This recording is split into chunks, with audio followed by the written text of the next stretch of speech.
এইচএসসিতে অনেকেই আদর্শ গ্যাস সমীকরণ নিয়ে ম্যাথ করার টাইমে ভুল একক বসানোর কারণে তাদের সৃজনশীলে অ্যান্সারটি ভুল আসে। আজকে আলোচনা করব কিভাবে সঠিক একক ব্যবহার করে এই সমস্যাগুলো সমাধান করা যায়। তো তার জন্য দুইটা সিস্টেম অর্থাৎ লিটার অ্যাটমসফিয়ার সিস্টেম এবং এসআই সিস্টেম নিয়ে আমাদের জানতে হবে।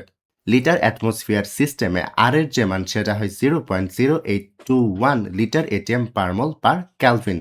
তো যখন আর এর মান এটা অলরেডি বসিয়ে ফেলেছ তখন তোমাদেরকে আয়তনকে অবশ্যই লিটার এককে এবং চাপকে এটিএম এককে এবং তাপমাত্রাকে ক্যালভিন এককে রাখতেই হবে, না হলে অ্যান্সারটি ভুল হবে।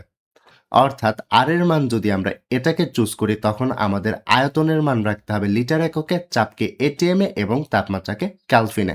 আর অন্যদিকে এসআই এককে আর এর মান হচ্ছে 8.314 জোল পার মোল পার ক্যালভিন।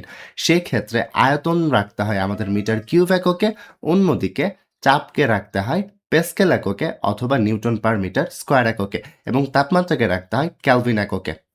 অর্থাৎ আর এর মান যদি এটা বসাও তখন তোমাদের চাপ, আয়তন এবং তাপমাত্রা রাখতে হবে এই এককগুলোতে। আর অন্যদিকে আর এর মান যদি এটা বসাও সূত্রে তখন তোমাদের আয়তন, চাপ এবং তাপমাত্রা রাখতে হবে এই এককগুলোতে। না হলে অ্যান্সারগুলো ভুল আসবে। হয় এটা চুজ করো, না হয় এটা চুজ করো। যেকোনো একটা চুজ করতে হবে।